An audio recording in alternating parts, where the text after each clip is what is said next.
So I'm very pleased to meet you, Luke Grimes. You are here. You are the star of one of the stars of Yellowstone, which my wife is literally. I haven't spoken to her for about 2 weeks because she's been binge watching you, and as have every member of my family. And I heard that it's a #1 show. And I also heard that you love shooting in Yellowstone so much that you moved to Montana. So I wanted to ask you about that. Yeah, I started out the job living here in LA. I'd lived in LA for 16 years, and I would go up there for 4 or 5 months at a time. And over the years, it started to be sort of strange to kind of leave Montana to come back here, right, because that felt more like home. Right. Cut to, I got married. My wife came with me, and she felt the same exact way, and we decided to just try it. And right, we're very glad we did. Right on. Up there, yeah. Amazing. And were you there during the pandemic, or? Yeah, we moved there in 2020. Oh, okay. So yeah, we were shooting a season of the show, and it was like a COVID bubble. So her choices were come the whole time or don't come at all. Right. Which of course she came all the time, and we just really got into the rhythm of it there and decided we wanted to live there and raise a family there. Beautiful. And I heard also that you love the outdoors and you love riding horses, and you sort of got a feel for that. Is that still something that you're passionate about? Yeah, I mean, I wouldn't call myself a horseman. I don't know if when the show's over, it'll be something I continue to do all the time. Right. But for right now, I really love it. And who knows? I mean, once I don't get to do it all the time for work, I might miss it. Might get a couple of my own. We'll see. Yeah. Yeah, right on. And also, this really interests me. If you want to tell us a little bit about this, I hear you're sort of embarking on with music as well. You're working on music. Yeah, which came about in a really organic way. I mean, it's something I've always done. I grew up in church and played drums in church, and then started playing guitar, and I've always been a big fan of music my whole life. And just through sort of sending some people stuff that were just friends of mine, just some goofy things I was working on in my room by myself, ended up getting a call from someone that heard some stuff, and one thing led to another, and now I've got a record deal. Oh, so, amazing! Yeah. And so are you playing drums, or are you writing songs? Are you playing guitar? Writing songs. Right on. Sort of like singer-songwriter-y.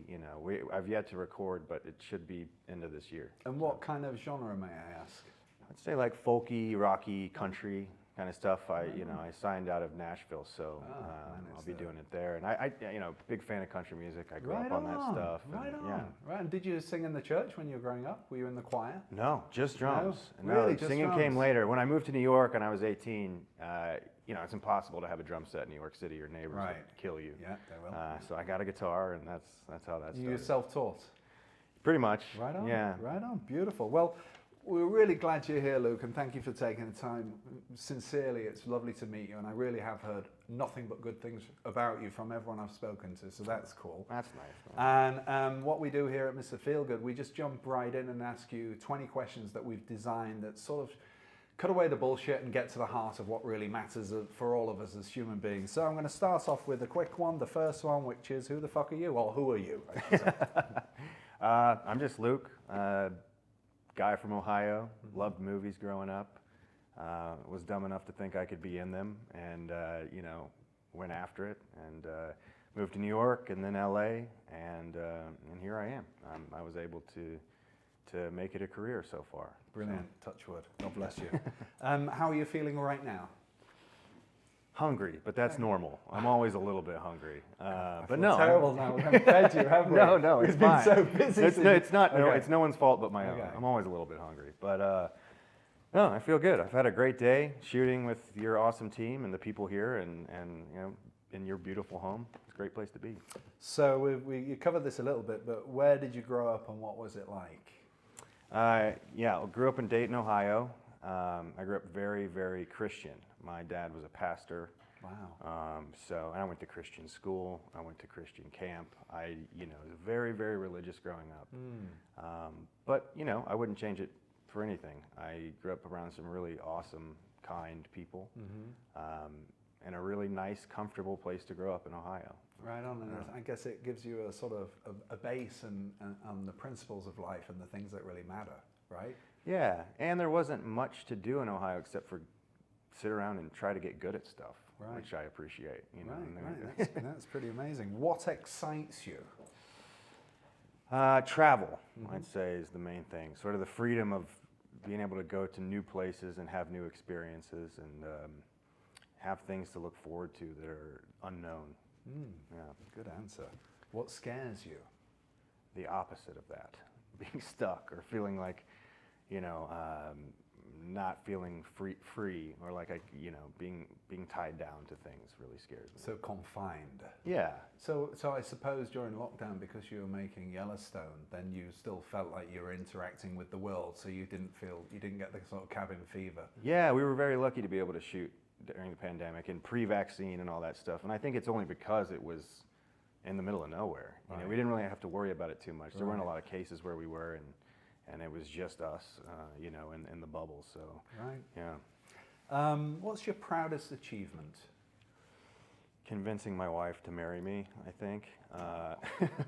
Yeah, that's been the best choice I've ever made, and just feel so lucky to have such a great partner in this life. Amazing. And how long have you been married? 2.5 years. Okay, beautiful, Yeah. beautiful. What's the hardest thing you've ever had to do? Without getting too much into it, I had to say goodbye to my dad this year. I lost my dad, and that was really tough. And still kind of, it's not been that long, so still kind of. When was it, may I ask? In February. Okay, I'm sorry to hear that. Yeah, thanks, man. It was, it's just a new thing to navigate, Yeah, losing yeah. a parent, and also just kind of a new chapter in your life. There's something about parents that tether you to this earth and to this experience. And, Yeah. losing that makes you kind of question your own mortality in a way it's interesting. And sort of, I think also, I lost my father when I was 11, so I'm right with you. But I think it just makes you realize how precious your life is, and to be in gratitude as much as you can, and to get everything out of it as much as you can. Because I think in a way, someone I spoke to last week, he was saying he'd lost his dad, and he said that you live for them in a way, because you want them. You live how you want. You live for them. You want to try and enjoy it for them as well. Yeah, so, absolutely, man. Well, Yeah. bless you, man. Well, I guess, who's the greatest mentor, and what did they teach you? I guess we'll go back to my dad on that one. I think, like when you have him around, you kind of take him for granted a little bit. And not having him here anymore made me really have to go back and kind of hold on so dear to some of those memories, and just remembering who he was. And he taught me that, you can be strong without having an ego. Right on. And you can be a leader and still be humble and still be kind. And those are the things that I didn't notice as much as I do now. Right on. Do you have siblings? I do. Well, how many do you have? I'm the youngest of 4. Boys, girls? So my sister's the oldest, and then I have 2 older brothers, Right on. and then I was way after all of them. So Okay. obviously a mistake. That was not planned on. I'm really moved by what you just told me, by the way. Thank you for sharing that with us. Who are your fictional and real life heroes? Fictional. It's funny. It's like there's these characters in films and in books that you kind of find at different points in your life. I think for a long time, when I was a little younger, I really loved The Fountainhead, Howard Rourke. Amazing. But at a certain point, I think you can, there's different maturity levels mean different people. So there's always I'm always finding some hero in some film or some book. And I think, real life, I'd say Paul Newman. I mean, as far as someone who did what I do, but who did it as well as you possibly could in every way, not just as an artist. I mean, he was an incredible actor. He got so good at his craft. One of the greats, one of the best ever, but also as just a man and a family man and a humanitarian. How much him and his wife gave back. It's just that's sort of the high water mark for me. Yeah, he was an extraordinary man, wasn't he? And even into his last years, he was dressing up as a clown and going and surprising kids in schools, and all the thing he did with his lemonade and his salad dressing and everything else. Yeah. He's the top of the top. Absolutely. And as far as relationships go, I mean, with Joanna Woodward, I mean, that's, it really is, like you say, the benchmark. Absolutely. What is your favorite item of clothing in your wardrobe? I'm a blue jeans guy, man. I think like a good pair of blue jeans I love Wranglers. I wear a pair of Wranglers pretty much every day, and yeah, I don't know what I'd wear if there weren't blue jeans. I literally have no clue. Was that also a thing pre moving to Montana, or is that sort of something that's come up on you since you've moved to Montana? And you know. No, always blue. I've always just been a good pair of jeans. You can't beat it. Right on. What music did you love age 13, and do you still love it now? 13. Well, interestingly enough, I wasn't allowed to listen to what they called secular music when I was younger, just Christian music. And I remember, I think it was right around 13, I snuck Nirvana Unplugged into the house. Wow. And so that was like my first foray into, worldly music. And I must have listened to that thing until I worn it out. And how did you manage doing that if your parents weren't sort of keen on that kind of thing? How did you? I mean, at that point we had Walkmans and headphones, and you know what I mean. Okay, yeah, of course. It's a great band as well. Do you still listen to them? Oh yeah. Yeah, I mean it's classic, right? Kurt Cobain is one of the heroes, I think, of rock and roll and any genre, really. What's the most inspiring book you've ever read? Like I said, there's different ones that have been in sort of different parts of my life, and I think if I were to go back and the one that really changed things for me the most, I think I read The Alchemist when I was like 17. Yeah. Which is a really good time to kind of find that story and the ideas with appreciating the journey more than the destination, and really I think at that time I needed that, especially for what I was about to sort of set out on. Right. And have you reread it? I'm just curious. No, just then. Just the one time. Yeah, it'd be interesting to try later on as you get older and see how it's changed. I find with books that you can read them, you can fall in love with them, and then you can put them down and look at them on the shelf now and again, and then go back to them. And they tell you and give you different things. I think that's the beauty of reading these days, because we're so used to the phone and the technical world and our devices. And I think when you're reading a book, it's really you and the person, or your imagination dancing with the sort of words that the authors created. It's a great book, by the way. I will read it again. Yeah, check it out. Check it out. Yeah. What is a movie that left a? It's a hard question because there's so many, but that left a lasting impression on you. One of my favorites of all time, and this is something I have watched at different times, and I've probably seen it, 50 times, is Baz Luhrmann's Romeo and Juliet. I think it's one of the best movies ever made. I think, not only is it Shakespeare, who was one of the greatest writers of all time, I just think it was such an interesting take on something that was so classic, and it just really holds up, and it created a world. And I remember the first time I saw it, I couldn't understand Shakespeare. Right. The language is so difficult, but the story is so good, and the performances in that movie are so good that I understood what was going on without understanding the language. Right. And I think that taught me a lot about what a movie can be, and what a really good director can do when they create a world. And it's still, every time I see that movie, it really, really moves me and affects me for days after. Oh, yeah, that's as good as it gets. Yeah. What's your favorite word or saying? Oh man. Huh. Oh man? Favorite word? Probably shit. Yeah. It just works everywhere, and I probably use it a lot more than I realize. But it can just mean everything. Yeah. I don't know. Sorry, Mom. But yeah. Yeah, okay. I love that word. Okay. Or in French, merde. Yeah. Well, this is a deep one. What do you want people to say about you at your funeral?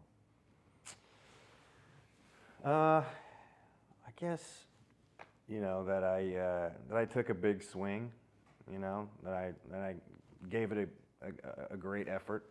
Whether or not I get where I was trying to go, because I can't control that, but I can control the effort that I put in, and maybe that I left things a little better than I found them, and then I tried to be a positive influence on my experience and not just take from it. Oh, amazing. It's beautiful. Right. Final quick 5 favorites. Car. What's your favorite car? Probably a classic Ford F-150. Okay, that's a solid motor. Sports team? The 90s Bulls. Okay. Michael Jordan was a big hero of mine growing up, and I was obsessed. I saw every game. Okay. Do you play? No, because, well, I kept getting cut from the team in high school because I was very short, and so I gave it up. I was like, I'll be an artist instead. I don't think I'm an athlete. Okay. I don't think you're short at all, but okay. Well, I had a growth spurt. You know? Oh, you did? Okay. I'm starting in Okay. 11th grade. I started to grow, but I was like 5'4" in ninth grade. Okay. I was Well, not that's ballsy, though, tall having a enough to play go. basketball. Oh, break that one. Meal. What's your favorite meal? A steak, a baked potato, and a salad with ranch dressing. Very Ohio, but Right it's, on. you know, Solid, man. I could eat it every day until the day I die. Grooming product. Salt spray? Any brand or not? No, just, you know, we were talking about this earlier. Sort of that day at the beach here, man. You can't beat it. Try Levette Chin. A mate of mine did it. He was the first one to do it. It's not tested on animals. It's superb. Try that Levette Chin. I'll write it down. Okay, for you. yeah, Okay. absolutely. Clothing label. Wrangler. Let's just go with that. I've been wearing their jeans for a long time. Is there anything you've, not been asked in an interview, because I'm sure you've done a million interviews by now, and I'm sure you're going to have to do a million more, bless you. But is there anything you haven't ever been asked that you'd like to be asked? Which obviously is, It's a good question. something that perhaps people overlook. I mean, I know press junkets are really sort of, you focus on the film and et cetera, but is there anything you want to share that you think would be of good advice? We're all about advice, we're about inspiration, we're about, trying to celebrate and underline the positive and help people around us and in our community. So, and don't feel you have to answer this at all, but I just wondered, because we have a couple of minutes, if there was anything, Nothing that that kind of comes off the top of my head that I wish I would or would have been asked. But I will say I really do appreciate what you guys are doing. And when I came in today and you kind of explained to me your mission statement on what you guys are trying to do with your magazine, and just focusing on the soul, the person, their spirit, what they're really after in life, and the gratitude of people being able to do what they love, and getting some success in things that they care about and care about for the right reasons. So I really appreciate it. And I appreciate you having me, man. Well, absolute joy. Yeah. You're lovely. You're as lovely and as brilliant as my wife told me. Oh. So I'm not, thank you for coming. Thank you for taking the time to sit with us. And I wish you, we wish you all the best in anything you do, because you're a diamond man and you deserve the best. So really bless you. Thanks, Thank man. you. I appreciate it. Thank you for being here today.